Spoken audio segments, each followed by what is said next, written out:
You ಡಿಜಿಟಲ್ನ 5ನೇ ವರ್ಷದ ವಾರ್ಷಿಕೋತ್ಸವ ಸಂಭ್ರಮ ಮೈಸೂರಿನ ನಗರದ ವಿಂಡ್ ಫ್ಲವರ್ ಹೋಟೆಲ್ನಲ್ಲಿ ನಡೆಯಿತು. ಗಣ್ಯರು ದೀಪ ಬೆಳಗುವ ಮೂಲಕ ಯು ಡಿಜಿಟಲ್ 5ನೇ ವರ್ಷದ ವಾರ್ಷಿಕೋತ್ಸವ ಕಾರ್ಯಕ್ರಮವನ್ನು ಉದ್ಘಾಟಿಸಿದರು. ಮಂಡ್ಯ ವಿಧಾನಸಭಾ ಕ್ಷೇತ್ರದ ಶಾಸಕ ಗಣಿಗ ರವಿಕುಮಾರ್ ಅವರು ಕೇಬಲ್ ಬಿಸಿನೆಸ್ ಅಲ್ಲಿ ಹೇಗೆ ಕಾಂಪಿಟೇಷನ್ ಇರುತ್ತೆ ಅನ್ನೋದನ್ನ ವಿವರಿಸಿದ್ರು ಹಾಗೂ ತಮ್ಮ ಕೇಬಲ್ ಬಿಸಿನೆಸ್ ಅನುಭವವನ್ನ ಹಂಚಿಕೊಂಡ್ರು. ನಮ್ಮೂರವರು ಒಂದು ಕೇಬಲ್ ಎಂಎಸ್ಒ ಮಾಡೋದು ಅಷ್ಟು ಸುಲಭ ಅಲ್ಲ.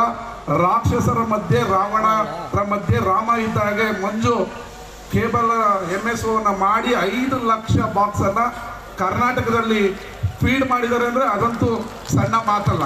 ಇದು ಯಾಕೆ ಹೇಳ್ತೀನಿ ಅಂತ ಹೇಳಿದ್ರೆ, ಹಂಗೆ ನಾವು ನಮ್ಮ ಕನ್ನಡಿಗರ ಎಂಎಸ್ಒಗಳ ಜೊತೆ ಜಗಳ ಆಡ್ಬೋದು ಮಾಡ್ಬೋದು. ನೀವು ಇನ್ನೊಂದು ತಿಳ್ಕೊಳ್ಳಿ, ಮಂಜು ಅಂತವ್ರು ಇರಲಿಲ್ಲ ಅಂತ ಹೇಳಿದ್ರೆ ನಿಮ್ಮನ್ನ ಮಂಜು ಇಲ್ಲ ಅಂತ ತಿಳ್ಕೊಳ್ಳಿ. ಬರೀ 4 ನ್ಯಾಷನಲ್ ಎಂಎಸ್ಒ ಇದ್ರು ಅಂತ ತಿಳ್ಕೊಳ್ಳಿ.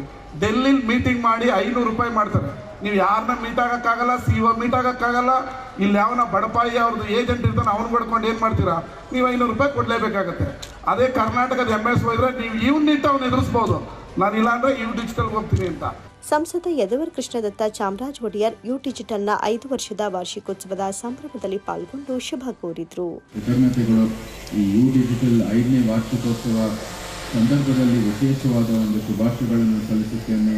ಕಲರ್ಸ್ ಡಿಜಿಟಲ್ ವತಿಯಿಂದ ಇದು 5 ವರ್ಷ ಏರ್ಪಡಿಸ್ತಾ ಬಂದಿದ್ದಾರೆ. ಬಹಳ ಸಂತೋಷದ ವಿಚಾರ. ಇಲ್ಲಿ ಮೈಸೂರಲ್ಲಿ ಇಂಥ ಒಂದು ಸಮ್ಮೇಳನ ನಡೀತಾ ಇರೋದು ನಿಜಕ್ಕೂ ಶ್ಲಾಘನೀಯ. ನಮ್ಮ ಏನು ಅನೇಕ ಮೀಡಿಯಾ ಔಟ್ಲೆಟ್ಗಳು ಏನಿದ್ದಾವೆ ಬಹಳ ಒಳ್ಳೆ ಕೆಲಸ ಮಾಡ್ತಾ ಇದ್ದಾರೆ. ಕನ್ನಡ ಒಂದು ಪ್ರೋತ್ಸಾಹಕ್ಕಾಗಿ ಕನ್ನಡ ಚಲನಚಿತ್ರ ಇರ್ಬೋದು, ಕನ್ನಡ ಒಂದು ಸೀರಿಯಲ್ಗಳಿರ್ಬೋದು, ಕನ್ನಡ ಕಲೆ ಇರ್ಬೋದು, ಕನ್ನಡ ಸಂಸ್ಕೃತಿ ಇರ್ಬೋದು, ಸುದ್ದಿ ನಮ್ಮ ಚಾನೆಲ್ಗಳು ಇರ್ಬೋದು, ಎಲ್ಲನೂ ಕೂಡ ಬಹಳ ಒಂದು ಶ್ಲಾಘನೀಯ ಕೆಲಸವನ್ನು ಮಾಡ್ತಾ ಇದ್ದಾರೆ ಅಂತ ಹೇಳಿದರೆ ತಪ್ಪಾಗಲ್ಲ. ನಿಮಗೆ ನಾನು ಯಾವಾಗಲೂ ನನ್ನ ವಿಶೇಷವಾದ ಒಂದು ಅಭಿನಂದನೆಗಳನ್ನು ಸಲ್ಲಿಸಲಿಕ್ಕೆ ಇಷ್ಟಪಡ್ತೀನಿ. ಇದೇ ನಮ್ಮ ಕನ್ನಡಿಗರ ಒಂದು ಪರಂಪರೆ ಇರ್ಬೋದು, ಕನ್ನಡ ಒಂದು ಉಳಿಸಲಿಕ್ಕೆ ಬಹಳ ದೊಡ್ಡ ಪ್ರೋತ್ಸಾಹ ಅಂತ ನಾನು ಹೇಳಲಿಕ್ಕೆ ಇಷ್ಟಪಡ್ತೀನಿ. ಹಿರಿಯ ಪತ್ರಕರ್ತರು ಹಾಗೂ ಪಬ್ಲಿಕ್ ಟಿವಿ ಮುಖ್ಯಸ್ಥರಾದ HR ರಂಗನಾಥ್ ಮಾತನಾಡಿ ಯು ಡಿಜಿಟಲ್ ಸಾಧನೆಯನ್ನ ಕೊಂಡಾಡಿದ್ರು ಹಾಗೂ ಹೊರ ರಾಜ್ಯ ಹೊರ ದೇಶದ ನೆಟ್ವರ್ಕ್ ಬಗ್ಗೆ ಎಚ್ಚರಿಕೆಯಿಂದ ಇರಬೇಕೆಂದು ಕಿವಿಮಾತು ಹೇಳಿದ್ರು. ನಮ್ಮ ಒಂದು ಭಾಗ ಬಲಗೈ ಅಂತನೋ ಎಡಗೈ ಅಂತನೋ ಎಡಕಣ್ಣು ಅಂತನೋ ಬಲಗಣ್ಣು ಅಂತನೋ ಇರೋದು ಇನ್ನೊಂದು ನಮ್ಮ ಕೇಬಲ್ ಉದ್ಯಮ. ಈಗ ಈ ನಮ್ಮ ಇಂಡಸ್ಟ್ರಿನಲ್ಲಿ ಇನ್ನೊಂದು ಭಾಗ ಜಾಹೀರಾತು, ಮತ್ತೊಂದು ಮಗದೊಂದು, ಇನ್ನೊಂದು ನಮ್ ನೋಡೋ ಜನ ಇರ್ಬೋದು, ಎಲ್ಲ ಇರ್ಬೋದು. ಬಟ್ ಮೇಜರ್ ಭಾಗ ಈಗ ಡಿಸ್ಟ್ರಿಬ್ಯೂಷನ್, ಕೇಬಲ್, ಈ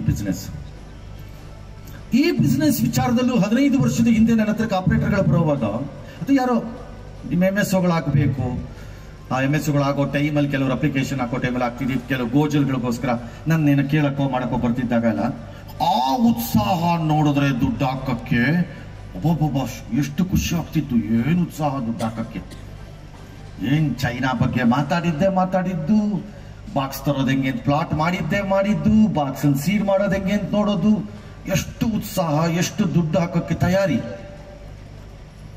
ಇವತ್ತು ಆ ರೀತಿ ಪರಿಪ್ರಮಾಣದಲ್ಲಿ ನಾವು ದುಡ್ಡನ್ನ ಈ ಇಂಡಸ್ಟ್ರಿ ಒಳಕ್ಕೆ ಹಾಕಿಬಿಟ್ಟು ಹೇಗ್ತೀವಿ ಮತ್ತು ಬದುಕ್ತೀವಿ ಅಂತ ಹೇಳೋ ಸ್ಟೇಜಲ್ಲಿ ನಾವಿಲ್ಲ. ಅದಕ್ಕೂ ಕಾರಣ ತಂತ್ರಜ್ಞಾನನೇ. ಆ ಇಂಡಸ್ಟ್ರಿ, ನಮ್ಮ ಇಂಡಸ್ಟ್ರಿ ಹೆಂಗಾಗಿದೆಯೋ ಟಿವಿನಲ್ಲಿ, ಹಾಗೆ ನಿಮ್ಮ ಇಂಡಸ್ಟ್ರಿನಲ್ಲೂ ಅದೇ ತಂತ್ರಜ್ಞಾನನೇ ಬದುಕುತ್ತಿದೆ. ಈ ಮಧ್ಯದಲ್ಲಿ ನಿಮ್ಮ ಬಿಸ್ನೆಸ್ ಅಲ್ಲಿ ಒಂದಿಷ್ಟು ಮನಾಪಲಿಗಳು ಬಂದು ಕೂತಿವೆ. ಮನಾಪಲಿ ಮಾಡೋದನ್ನ ತಪ್ಪು ಅಥವಾ ಸರಿ ಅಂತ ವ್ಯಾಖ್ಯಾನ ಮತ್ತು ವಿಶ್ಲೇಷಣೆ ಮಾಡ್ಲಿಕ್ಕೆ ನಾನು ತಯಾರಿ ಇಲ್ಲ. ಯಾಕಂದ್ರೆ ಅದನ್ನ ನಾನು ಮಾಡ್ಲಿಕ್ಕೆ ಆಗಲ್ಲ. ವ್ಯವಹಾರದಲ್ಲಿ ಮತ್ತು ವ್ಯಾಪಾರದಲ್ಲಿ ಅದಕ್ಕೆ ಅವಕಾಶ ಇದೆ. ಭಾರತದ ಸಂವಿಧಾನದ ಪ್ರಕಾರದಲ್ಲಿ ಈ ನೆಲದಲ್ಲಿ ಮನಾಪಲಿ ಆಗ್ಬೋದು. ಬಟ್ ಮನಾಪಲಿ ತರ್ತಿರುವಂತ ಅಪಾಯಗಳನ್ನ ನಾನು ಹೇಳ್ತೀನಿ ಬೇಕಿದ್ರೆ. ನ್ಯೂಸ್ ಫಸ್ಟ್ ಸುದ್ದಿವಾಹಿನಿಯ ಸಿಇಒ ಮತ್ತು MD S ರವಿಕುಮಾರ್ ಅವರು ಮಾತನಾಡಿ ಕೇಬಲ್ ನೆಟ್ವರ್ಕ್ಗಳ ಹಾಗೂ ಹೋಗುಗಳ ಬಗ್ಗೆ ಅಭಿಪ್ರಾಯ ಹಂಚಿಕೊಂಡ್ರು ಹಾಗೂ ಮಾಧ್ಯಮದವರನ್ನ ಒಗ್ಗಟ್ಟಾಗಿ ತೆಗೆದುಕೊಂಡು ಹೋಗುವ ಬಗ್ಗೆ ಉಪಯುಕ್ತ ಮಾಹಿತಿ ನೀಡಿದ್ರು. ಯಾಕಂದ್ರೆ ನಾವು ಇಬ್ಬರೂ ಒಂದೇ ದೋಣಿಯಲ್ಲಿ ಪ್ರಯಾಣ ಮಾಡ್ತಿದ್ದೀವಿ. ಕಾರಣ ಬೇರೆ ಬೇರೆ ಇದೆ. ಹೇಳದಂಗೆ ಟೆಕ್ನಾಲಜಿ ಇರ್ಬೋದು, ಡಿಜಿಟೈಸೇಷನ್ ಇರ್ಬೋದು, ತುಂಬಾ ಕಾರಣಗಳಿವೆ. ಯಾಕಂದ್ರೆ ಈಗ ನೀವು ನೋಡಿರ್ಬೋದು, ಸ್ಟ್ರೀಮಿಂಗ್ ಪ್ಲಾಟ್ಫಾರ್ಮ್ಸ್ ಇದೆ, OTTಗಳಿವೆ, ಡಿಜಿಟಲ್ ಮೀಡಿಯಾ ಇದೆ, ಸೋಷಿಯಲ್ ಮೀಡಿಯಾ ಇದೆ. ಇವತ್ತು 15 ರಿಂದ 35 ಏಜ್ ಗ್ರೂಪ್ ಇರ್ತಕ್ಕಂಥ ಯುವ ಇದೇ ಸಂದರ್ಭದಲ್ಲಿ ಗಣ್ಯರಿಗೆ ಅಭಿನಂದಿಸಿದರು. ಸೇವೆಯಿಂದ ಮಂಡ್ಯ ಜನರ ಮನೆ ಮಾತಾಗಿದ್ದಾರೆ. ಇವರಿಗೆ ಯು ಡಿಜಿಟಲ್ ಸಂಸ್ಥೆಯ ವತಿಯಿಂದ ಸಮರ್ಪಣೆ. ತಮ್ಮೆಲ್ಲರೂ ಜೋರಾದ ಚಪ್ಪಾಳೆ. ಇದೀಗ ಶ್ರೀಯುತ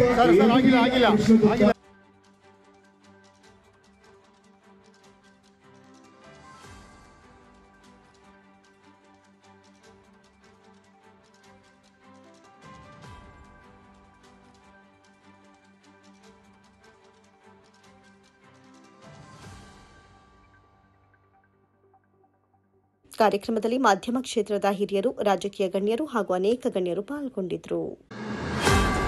ಅಂತಾರಾಷ್ಟ್ರೀಯ ಲಯನ್ಸ್ ಸಂಸ್ಥೆ ಜಿಲ್ಲೆ 317 ಪ್ರಾಂತ್ಯ 8ರ ಪ್ರಾಂತೀಯ ಸಮ್ಮೇಳನ ಮಂಡ್ಯದ A&A ಕನ್ವೆನ್ಷನ್ ಸೆಂಟರ್ನಲ್ಲಿ ನಡೆಯಿತು. ಕಾರ್ಯಕ್ರಮವನ್ನು ಗಣ್ಯರು ದೀಪ ಬೆಳಗುವುದರ ಮೂಲಕ ಉದ್ಘಾಟಿಸಿದರು.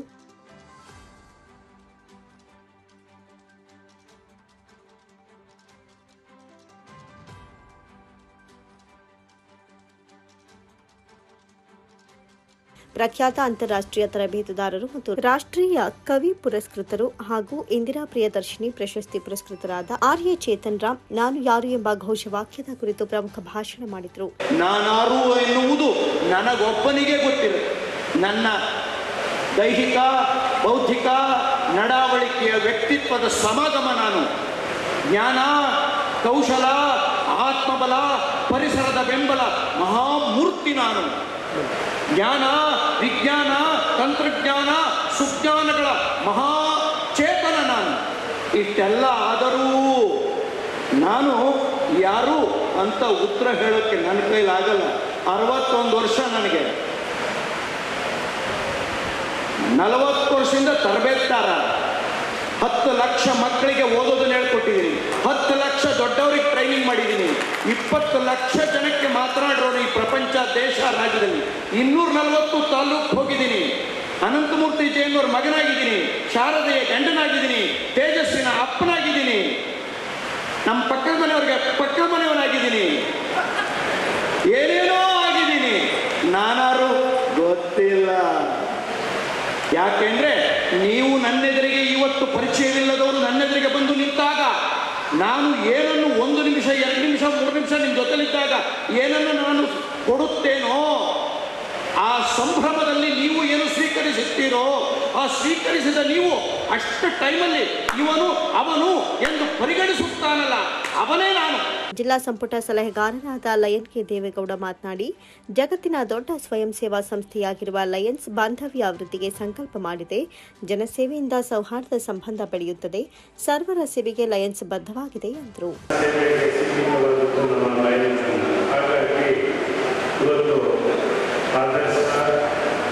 ಹಾಗೂ ಅವರ ತಂಡ ಸುಮಾರು 6 ಸೇವಾ ಚಟುವಟಿಕೆಗಳನ್ನು ಈ ಪ್ರಾಂತೀಯ ಸಮ್ಮೇಳನದ ಅಂಗವಾಗಿ ಹಮ್ಮಿಕೊಂಡಿದ್ದಾರೆ. ಮೊದಲಿಗೆ 2000 ಲೀಟರ್ ಸಾಮಾನ್ಯದ ಹಾಕೋ ಪ್ಯೂರಿಫೈಯರ್ ಸುಮಾರು 4,10,000 ಹೂಗಳ ಒಂದು ಘಟಕವನ್ನು VSS ಬೆಳ್ತೂರು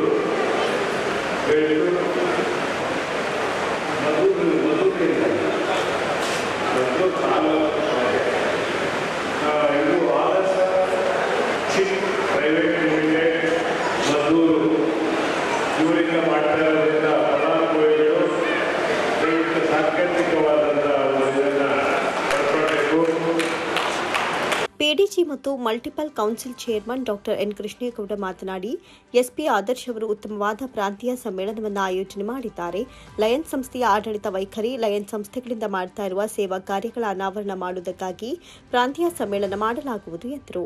ಅವರ ಆಡಳಿತ ವೈಖರಿಯನ್ನ ಮತ್ತೆ ಲಯನ್ಸ್ ಸಂಸ್ಥೆಗಳಲ್ಲಿ ಅವರು ಮಾಡ್ತಿರ್ತಕ್ಕಂತಹ ಸೇವಾ ಕಾರ್ಯಕ್ರಮಗಳನ್ನು ಹಾಗೂ ಲಯನ್ಸ್ ಆದಿಯಲ್ಲಿ ಅವರು ಪಡೆದಿರುವ ಅನುಭವದ ಅನಾವರಣ ಈ ಪ್ರಾಂತೀಯ ಸಮ್ಮೇಳನದ ಮುಖಾಂತರ ಹೊರಹೊಮ್ಮುತ್ತದೆ.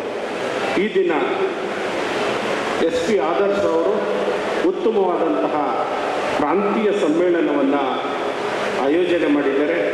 ಅವರಿಗೆ ಎಲ್ಲರ ಪರವಾಗಿ ಹಾಗೂ ಮಲ್ಟಿಪಲ್ ಜಿಲ್ಲೆಯ ವತಿಯಿಂದ ಅಭಿನಂದನೆಗಳನ್ನು ಹೇಳಲಿಕ್ಕೆ ಬಯಸ್ತಾರೆ. ನೂತನ ಜಿಲ್ಲೆ 317G, ನಮ್ಮ ಏನು ಮಲ್ಟಿಪಲ್ 317ನಲ್ಲಿ ಇರ್ತಕ್ಕಂತಹ 7 ಜಿಲ್ಲೆಗಳ ಪೈಪೋಟಿಯಲ್ಲಿ ಸದಸ್ಯತ್ವವನ್ನು ಹೆಚ್ಚು ಮಾಡೋ ವಿಷಯ ಆಗಲಿ, ನೂತನ ಸಂಸ್ಥೆಗಳನ್ನು ಪ್ರಾರಂಭ ಮಾಡುವಂತಹ ವಿಭಾಗದಲ್ಲೂ ಸಹ 4ನೇ ಸ್ಥಾನವನ್ನು ಕಾಯ್ದುಕೊಂಡಿದೆ. ಜೊತೆಗೆ ಈ ಒಂದು ನೂತನ ಜಿಲ್ಲೆ ಕಳೆದ ವರ್ಷ ಮಾಡಿದಂತಹ ಸಾಧನೆಯನ್ನು ಮುಂದುವರಿಸಲು ಇಲ್ಲಿರ್ತಕ್ಕಂಥ ಎಲ್ಲ ಪ್ರಾಂತೀಯ ಅಧ್ಯಕ್ಷರುಗಳು, ಎಲ್ಲ ಲಯನ್ ಸಂಸ್ಥೆ ಪದಾಧಿಕಾರಿಗಳು ನಮ್ಮ ಜಿಲ್ಲಾ ರಾಜ್ಯಪಾಲರ ಜೊತೆ ಕೈ ಜೋಡಿಸಬೇಕು ಅಂತ ಹೇಳಿ ಪ್ರಾಂತೀಯ ಅಧ್ಯಕ್ಷರಾದ ಲಯನ್ ಎಸ್ಪಿ ಆದರ್ಶ್ ಮಾತನಾಡಿ, ಯಾವುದೇ ಪ್ರತಿಫಲಾಪೇಕ್ಷೆ ಇಲ್ಲದೆ ಸದಸ್ಯರ ದುಡಿಮೆಯ ಒಂದು ಭಾಗವನ್ನು ಸೇವಾ ಕಾರ್ಯಕ್ಕೆ ನೀಡುತ್ತಾ ಬರಲಾಗಿದೆ. ನಾವು ಇದ್ದಷ್ಟು ದಿನ ನಮ್ಮಿಂದ ಎಷ್ಟು ಸಾಧ್ಯವೋ ಅಷ್ಟು ಸಮಾಜ ಸೇವೆ ಮಾಡಿದರೆ ಮುಂದಿನ ಪೀಳಿಗೆ ನಮ್ಮನ್ನು ಸ್ಮರಿಸುತ್ತೆ ಎಂದರು. ಸೇವೆಯಲ್ಲಿ ಧನ್ಯತೆ ಕಾಣುವ ಆಶಯದೊಂದಿಗೆ ಈ ಸಮ್ಮೇಳನ ನಡೀತಾ ಇದೆ. ಸೇವೆಯ ಧನ್ಯತೆ ಎಲ್ಲರಿಗೂ ಸಿಗಲಿ ಎಂದು ಹೇಳಿದರು. ಸ್ವಯಂ ಸೇವಾ ಸಂಸ್ಥೆಗಳು ನಮ್ಮ ಆಲೋಚನೆಗಳನ್ನು, ವರ್ತನೆಗಳನ್ನು ಬದಲಿಸುವ, ನಾನೇನೆಂದು ಚಿಂತಿಸುವಲ್ಲಿ ಒಂದು ವೇದಿಕೆ ಕಲ್ಪಿಸುವ ಸಂಸ್ಥೆ ಲಯನ್ ಸಂಸ್ಥೆ. ನಾನು ನನ್ನ ಕುಟುಂಬ ಎಂಬ ಸ್ವಾರ್ಥವನ್ನು ಬಿಡಿಸಿ ನಾವು ನಮ್ಮದು ಎಂಬ ಭಾವನೆ ಬೆಳೆಸಲು ಸಹಾಯಕವಾಗಿದೆ. ಕೆಟ್ಟವರ ಸ್ನೇಹ ಬಿದ್ದಲಿನಂತೆ ಬಿಸಿ ಮಾಡಿದರೆ ಕೈ ಸುಡುತ್ತದೆ, ತಣ್ಣಗಾದರೆ ಕೈ ಹಸಿಯಾಗುತ್ತದೆ. ಇದಕ್ಕೆ ಹೊರತಂದ ಜೀವನ ಮಾರ್ಗ ಸಮಾನ ಮನಸ್ಕರನ್ನು ನಮ್ಮ ಜೀವನದಲ್ಲಿ ನಮಗೆ ಹತ್ತಿರವಿರುವ ಒಂದು ಮಾರ್ಗ. ಜನಶೀಲವಾದ ಪರಂಪರೆಯಿಂದ ಚಲನಶೀಲ ಪರಂಪರೆಯಿಂದ ನಾವು ನಮ್ಮ ಜೊತೆ ಎಲ್ಲರನ್ನೂ ಕೊಂಡೊಯ್ಯುವ ಮಾರ್ಗವೆಂದರೆ ಅದು ಸೇವಾ ಮಾರ್ಗ. ಅದು ನಮ್ಮ ಮನಸ್ಸು ಮತ್ತು ಹೃದಯವನ್ನು ಸಮೀಪಗೊಳಿಸಿ ಸನ್ಮಾರ್ಗಿಕರಾಗಿಸಲು ಸಹಕರಿಸುತ್ತದೆ. ಆದ್ದರಿಂದ ಪ್ರತಿಯೊಬ್ಬರಲ್ಲೂ ತಮ್ಮನ್ನು ತಾವು ಅರಿಯಲು, ನಾನು ಹೇಗೆ ಬಂದೆ, ನನ್ನ ಜವಾಬ್ದಾರಿ ಏನು, ನನ್ನ ಕರ್ತವ್ಯವೇನು, ನನ್ನ ಜೀವನದ ಗುರಿ ಏನು ಎಂಬುದನ್ನು ಈ ಸೇವಾ ಸಂಸ್ಥೆ ಮೂಲಕ ಅರಿವು ಮೂಡಿಸುವ ಒಂದು ಕ್ರಮವಷ್ಟೇ. ಇದೇ ಸಂದರ್ಭದಲ್ಲಿ ಹಲವು ಸೇವಾ ಚಟುವಟಿಕೆಗಳು ನಡೆಯಿತು.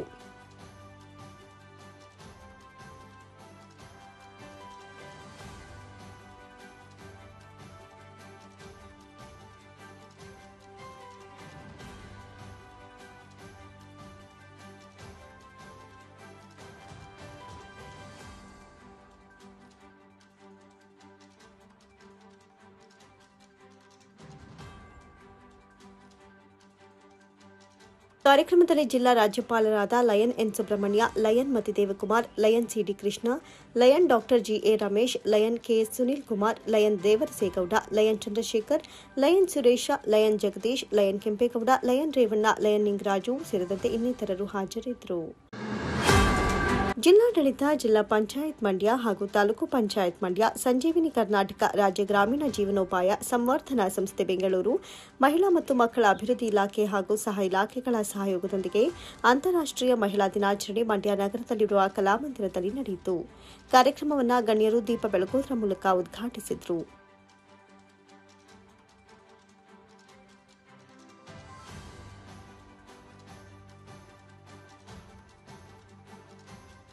ಎಸ್ಪಿ ಎಜುಕೇಷನ್ ಟ್ರಸ್ಟ್ನ ಕಾರ್ಯದರ್ಶಿ ಡಾಕ್ಟರ್ ಮೀರಾ ಶಿವಲಿಂಗಯ್ಯ ಮಾತನಾಡಿ, ಪ್ರತಿಯೊಂದು ಕ್ಷೇತ್ರಗಳಲ್ಲೂ ದಾರಿ ಕಂಡುಕೊಂಡು ಸಾಧನೆ ಮಾಡ್ತಾ ಇರುವ ಮಹಿಳೆಯರು ಇಂದು ಸ್ಫೂರ್ತಿಯ ಸಂಕೇತವಾಗಿದ್ದಾರೆ ಎಂದರು.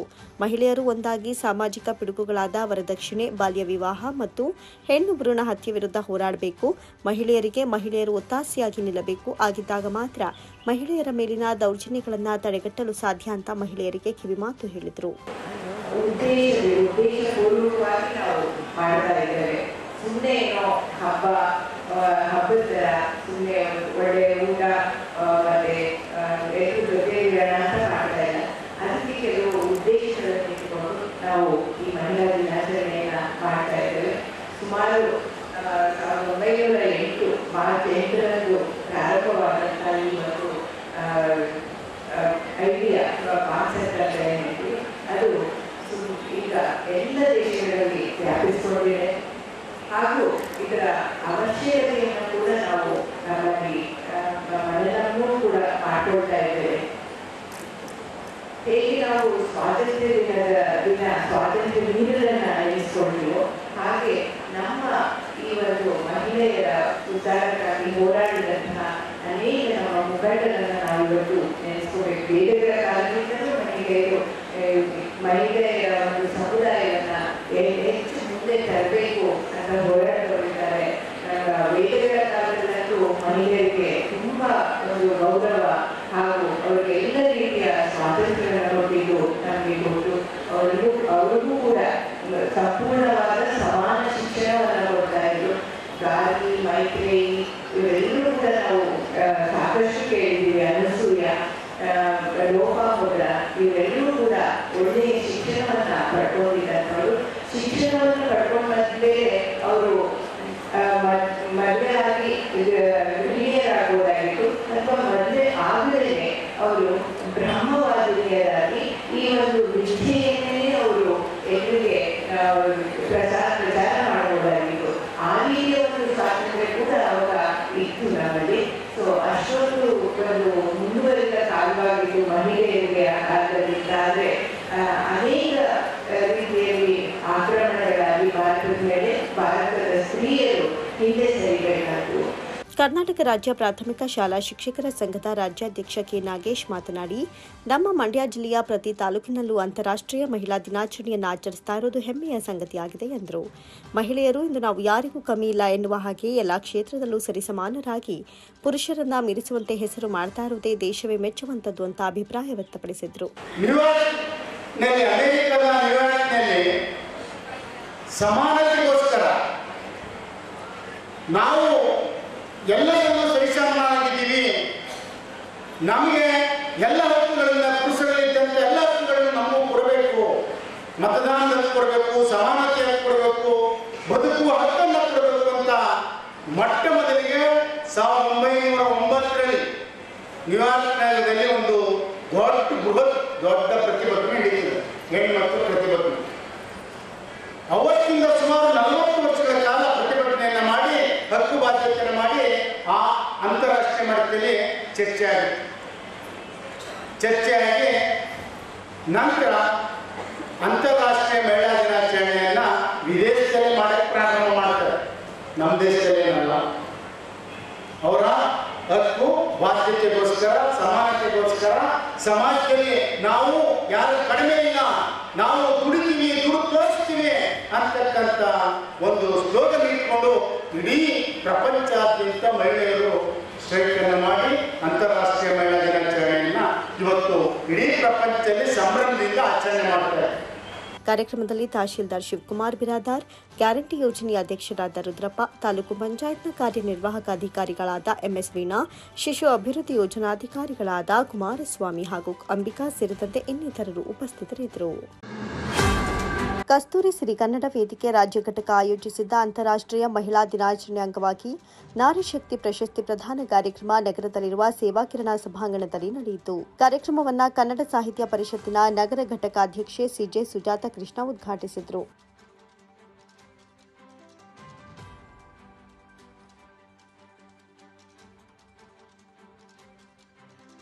ನಂತರ ಮಾತನಾಡಿದ ಅವರು, ಎಲ್ಲಾ ಕ್ಷೇತ್ರದಲ್ಲಿಯೂ ಮಹಿಳೆಯರು ಸಬಲೀಕರಣಗೊಳ್ತಾ ಇದ್ರೂ ಸುರಕ್ಷತೆ ಇಲ್ಲದಾಗಿದೆ.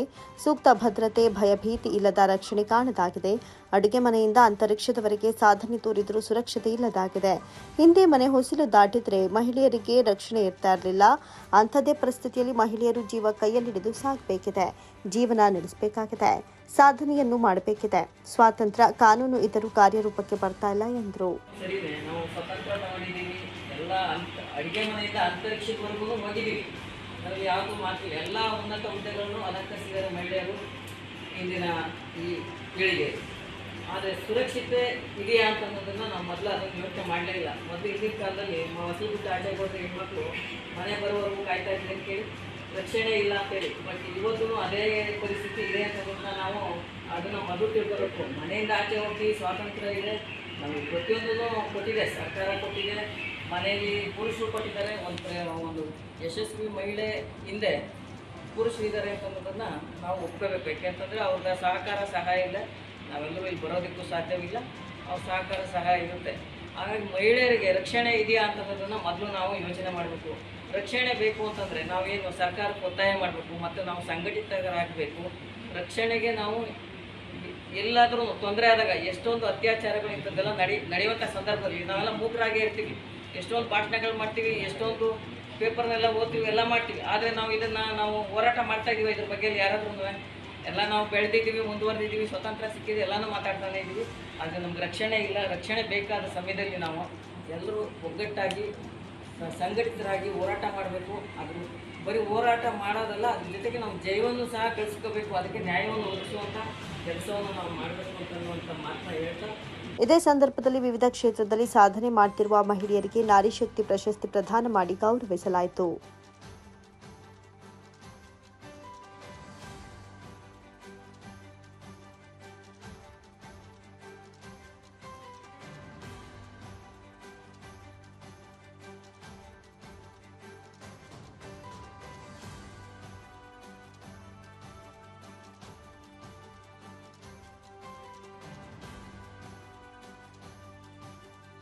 ಕಾರ್ಯಕ್ರಮದಲ್ಲಿ ರಾಷ್ಟ್ರೀಯ ಮಾನವ ಹಕ್ಕುಗಳ ಸಲಹೆಗಾರ ಎಂ ಗುರುಪ್ರಸಾದ್, ಜಿಲ್ಲಾ ಮಕ್ಕಳ ಕಲ್ಯಾಣ ಸಮಿತಿ ಅಧ್ಯಕ್ಷೆ ಸುಮಿತ್ರಾ ಶಿವಾರ, ವೈದ್ಯರಾದ ಡಾಕ್ಟರ್ ಎಚ್.ಎಸ್. ಆನಂದ್, ಕಸಿವೆ ರಾಜ್ಯಾಧ್ಯಕ್ಷ ಪೋತೇರ ಮಹದೇವು, ನಗರಸಭೆ ಮಾಜಿ ಸದಸ್ಯ ಪದ್ಮಾ ಮೋಹನ್, ಮಂಜುಳಾ ರಮೇಶ್, ಎಚ್.ಇ. ರಮೇಶ್, ಆರ್. ಶೋಭಾ, ರಾಜೇಶ್ವರಿ, ಪ್ರತಿಮಾ, ಸುಕನ್ಯಾ ಮತ್ತಿತರರು ಹಾಜರಿದ್ದರು.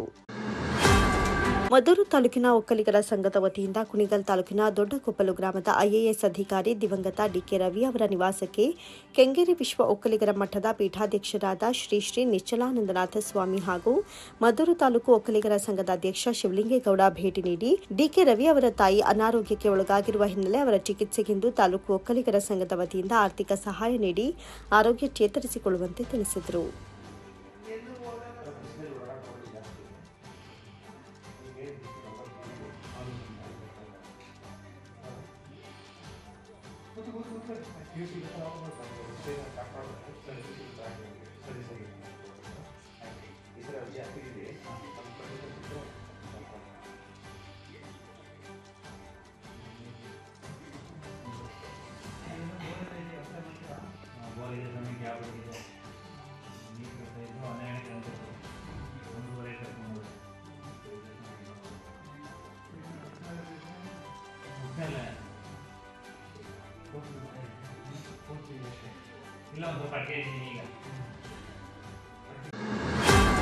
ಹಲಗೂರಿನ ವಿದ್ಯಾಧಾರೆ ಪ್ರೀಸ್ಕೂಲ್ ಲೀಲಾ ನಾಗರಾಜಪ್ಪ ಎಜುಕೇಷನ್ ಟ್ರಸ್ಟ್ನಲ್ಲಿ ಮಕ್ಕಳಿಗೆ ಚೆಸ್ ತರಬೇತಿ ಕಾರ್ಯಕ್ರಮ ಆರಂಭವಾಯಿತು.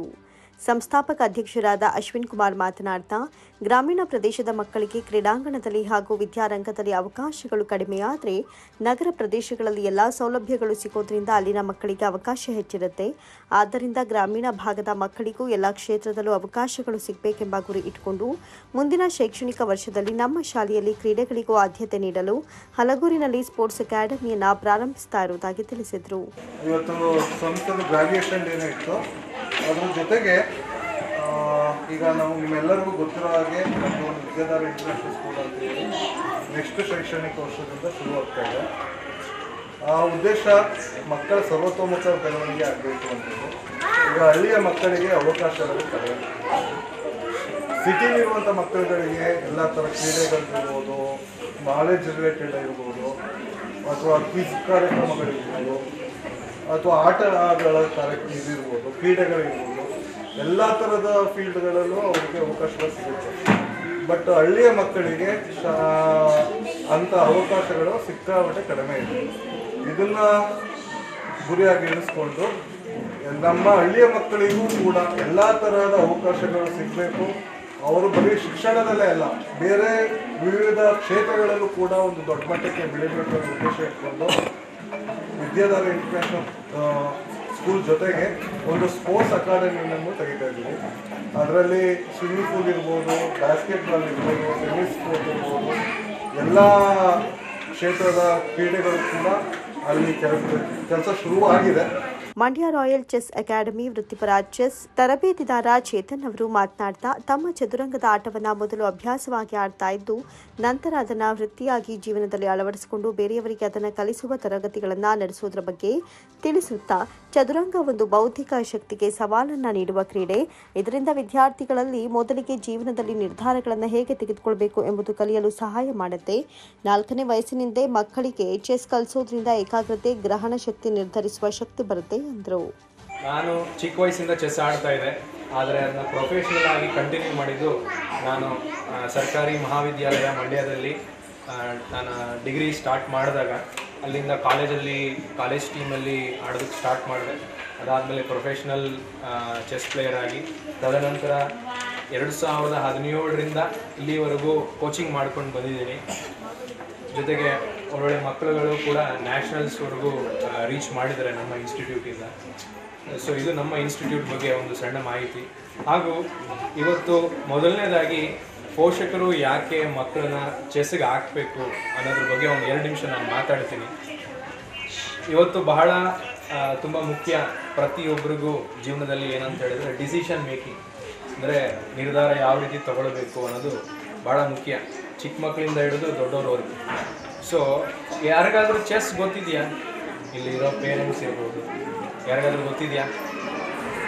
ನಿಮಗೆ ಗೊತ್ತಿದೆಯಾ? ಸೊ ಬಹುಶಃ ನಿಮಗೆ ಗೊತ್ತಿರಬೇಕು, ನಾವು ನಮ್ಮ ಪೀಸಸ್ ಅಥವಾ ಪಾನ್ಗಳನ್ನ ಮೂವ್ ಮಾಡೋದಕ್ಕಿಂತ ಮುಂಚೆ ಯೋಚನೆ ಮಾಡ್ತೀವಿ ಏನು ಮೂವ್ ಮಾಡಬೇಕು. ಇದೇ ಸಂದರ್ಭದಲ್ಲಿ ವಿದ್ಯಾಧಾರೆ ಪ್ರಿ ಎಜುಕೇಷನ್ ಟ್ರಸ್ಟ್ನ ಪ್ರಾಂಶುಪಾಲರಾದ HV ಶ್ವೇತಕುಮಾರಿ, ಶಶಿಕುಮಾರ್ ಹಾಜರಿದ್ದರು.